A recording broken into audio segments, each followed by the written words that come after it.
Okay.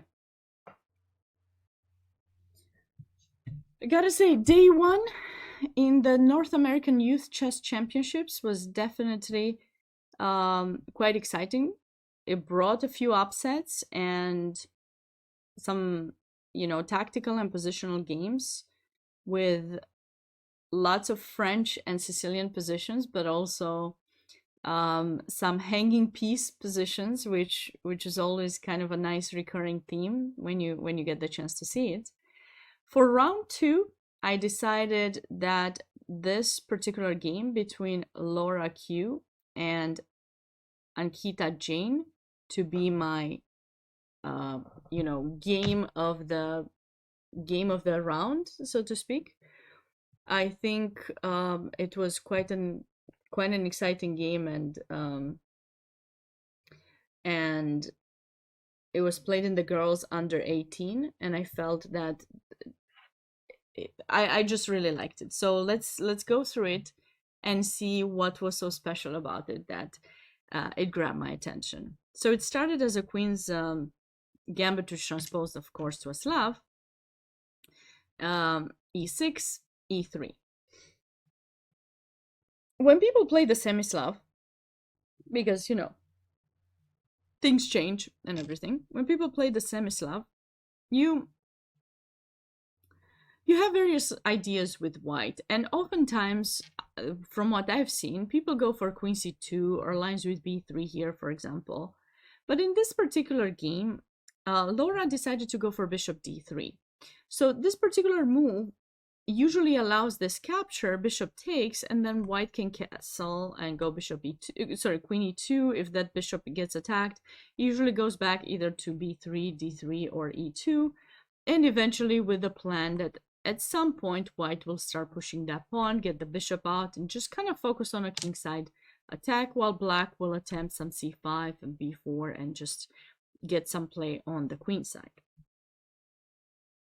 Going back to the game, black did not attempt to capture in c4, instead proceeded with a normal development move, knight d7, and bishop d2, right? This may sound or may look a bit suspicious in a way for white because, although a development move, you definitely want to heat, to get your bishop a bit more active, right? If you go e4, you want to take it out in g5. So oftentimes you would see people castle, but instead Laura decided to go for bishop d2, just develop her bishop first, and now she castle, and queen c2.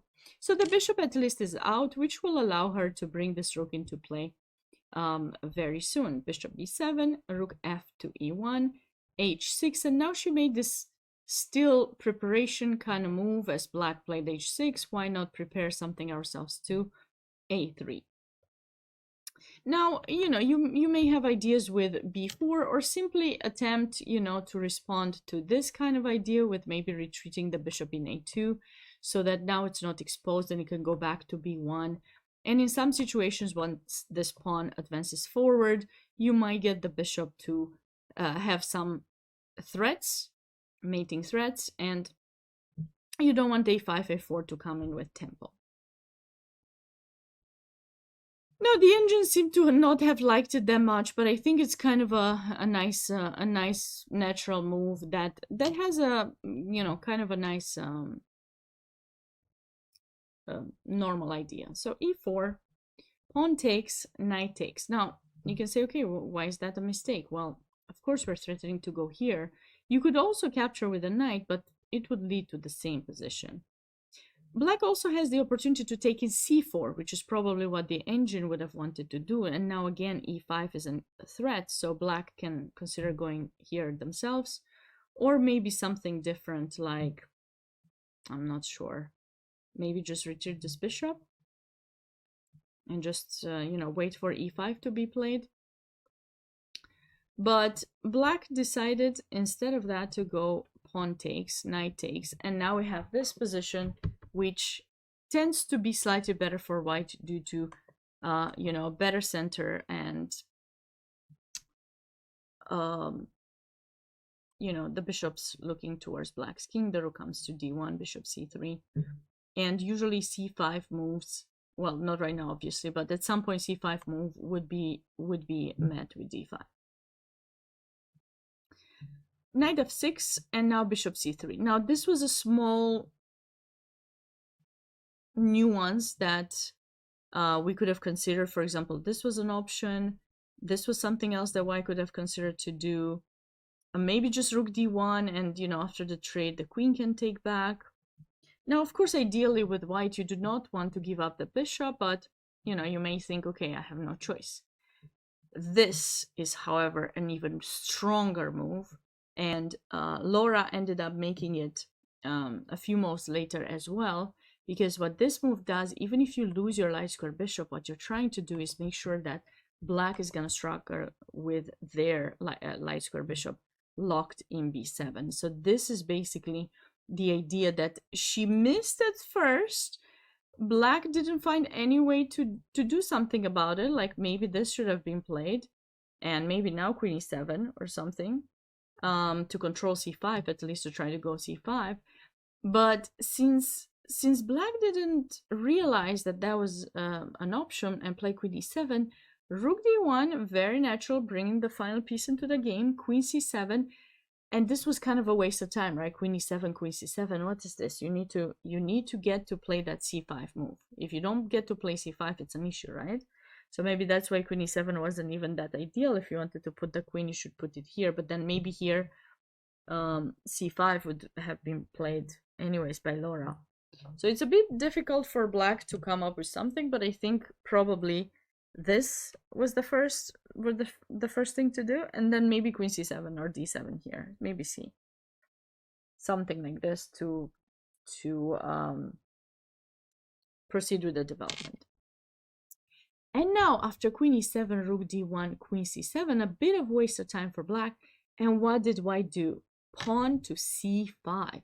Now the problem is, if you capture twice, well, you can't capture twice, but I'm just showing you, this is going to be a small issue for you, so you cannot do it. If you just capture once, of course, like b4, bishop e5, or bishop e5 first maybe, followed by b4, and this bishop is bad, very, very bad. So after bishop e7, b4, this position is definitely more comfortable for white because it restricts the bishop in b7. You got no way to get the bishop out other than through a6, but if you don't have a follow-up to try to magically make it appear to d5, then the bishop is going to suffer for the entire game because it doesn't really have a purpose, right? So bishop a6 was Ankita's attempt. Knight e5, nice placement of the knight in the center. We got an outpost, we can place it there. Finally black takes the bishop, and now you can say, okay, but black has the bishop pair, there's this outpost, you got a backwards pawn. Indeed, I have all those things, but I also have more space now without pieces on the e-file, and I can actually attempt some rook lift. And what happened in the game is that in a few moves black has allowed a small tactic that made me choose this game as my favorite game. First of all, a positional way of keeping this bishop restricted, and second of all, check this out, after a couple more moves, queen e3 back to have some sacrificial ideas in h6 potentially. Now a rook e8. What seems like a natural move fails in this position for black, because look at this beautiful idea. This is probably what white had in mind and black did not realize it, right? We have this potential discovery with pushing d5. So after rook e8, Laura played knight takes f6 check. You have to take with the queen. If you take with the pawn, queen takes h6, and of course, this rook lift. There's d5 anyways also as an option. So many ideas for white to try to convert this advantage. So knight takes f6, sorry about that, d5 tempo, and now d6. So this is super cool and important. If you can go with a backwards pawn suddenly to a protected passed pawn, this is, that's the idea to go for, right? Passed pawn from backwards to past. I feel like this should be the title of the YouTube video. If it's not, I'll go back and change it.